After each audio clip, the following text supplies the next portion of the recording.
Hello everybody, Jeff Cat here, and famous FireWire expert here to answer all your FireWire questions. Today we're going on a field trip. Oop, better get going. Recently, a few blocks away from my office, somebody opened up a bakery. This family put a lot of work, a lot of money, and their whole heart and soul into this endeavor.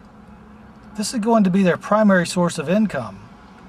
And when it came time to naming this establishment, what name did they choose? Whole Lotta Yum. To them, that seemed like a great name. To me, not so great. So what was our purpose in taking this field trip? It was to serve as an illustration. You see, I've received a lot of emails lately basically asking the same question. My new hard drive has FireWire, but my computer has iLink. What kind of adapter do I ask for when I go to the store? Well, I think this next segment from my upcoming feature film, Everything You Wanted to Know About FireWire, may just shed some light on this question. There is some opportunity for confusion when it comes to naming. FireWire, is that the same thing as iLink? And how about 1394? Is that the same thing or different? IEEE 1394, is that somehow different than simply 1394? Add to this the fact that sometimes you see different naming used next to the IEEE 1394 port on devices. For example, DV in out or just DV. This is sometimes found on camcorders.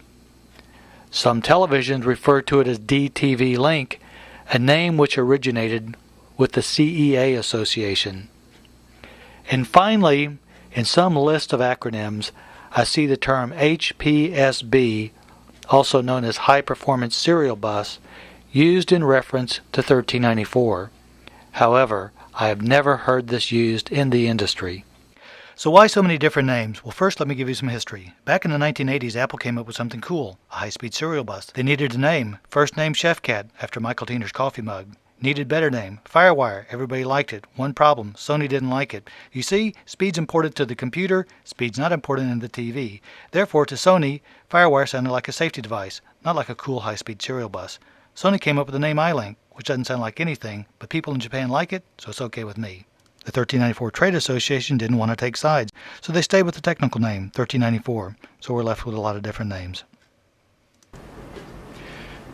So you see, it's nothing more than a difference in naming. One company likes one name, another company likes a different name. Not everybody agrees on which name's the best name. There are no intentional differences between iLink and FireWire. Sometimes people think maybe the 4-pin connector is iLink, the 6-pin connector is FireWire, but even that's not consistent. It's simply different names for the same technology. By the way, my neighbors with the bakery, they must be doing pretty well. They've recently opened up a second store. This one named Nothing Bundt Cake. Well, I think they're getting a little better at it.